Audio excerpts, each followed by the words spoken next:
بالاخره شما باید به بزرگترها به خاطر سنشون احترام گذاشت. نه، از نظر من اصلا احترام نداره. من با تقدس انگاری مادر مشکل داشتم. این رو نمیپذیرفتم که مادر رو مقدسن. نه مادر خودم، نه هر مادر دیگه‌ای که میدیدم به نظرم مقدس نمیومد. اینجا بود که در واقع من مطمئن شدم این جعبه خوشگل مادر مقدس کلیشه بیش نیست و تنها چیزی که داره این مدال، اجازه بدید بگم، حلبی مقدس بودنه. این مادر مقدس فداکار مهربان. چرا با مامانت اینجوری حرف زدی؟ چرا جواب دادی؟ چرا گوش نکردی؟ مادر الزاماً کسی نیست که آدم رو به دنیا میاره و مضافاً الزاماً قرار نیست که هم جنس من و مدل من باشه. میخوام ببینم الان چه حسی دارین که خانواده‌تون ستایی شده؟ ما خانواده‌مون 4 تایی داریم.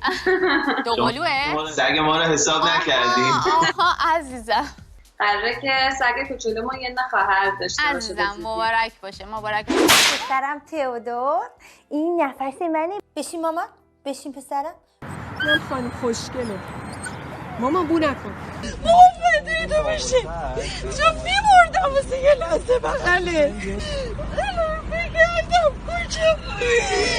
به سگتون استرس وارد نکن. مهم اینه که الان تو بغلتون. مامان جان. جان. مامانم ببخشید مامان. مامان غلط کردم.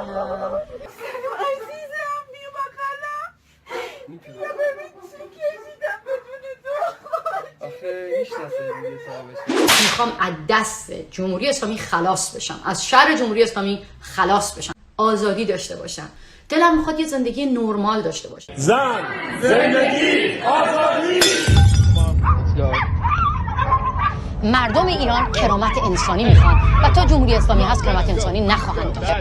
کسی که هویت من، موجودیت من و اساساً وجود من در کشور من رو به رسمیت نمیشناسه، اگر زن باشم حتما منو شلاق میزنه. قانون تو کشور من زن رو آدم حساب نمیکنه. احترام بذارید به زنانی که مثل زنان همه جای دنیا فقط میخوان باد بره تو موهاشون، میخوان مثل آدم زندگی کنن، مثل آدم.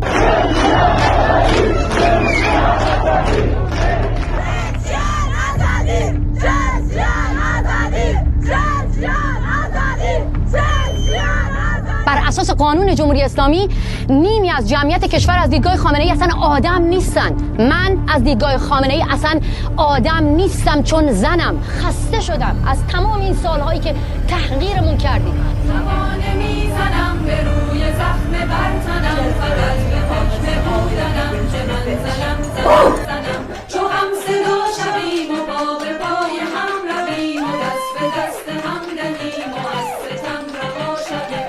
جهان دیگری بسازیم از برابری، به همدلی و خواهری، جهان شاد و بهتری. نه سنگ و سارها، نه پای چوب دارها، نه گریه های بارها، نه ننگ و مردم ایران کرامت انسانی میخوان و تا جمهوری اسلامی هست کرامت انسانی نخواهند داشت.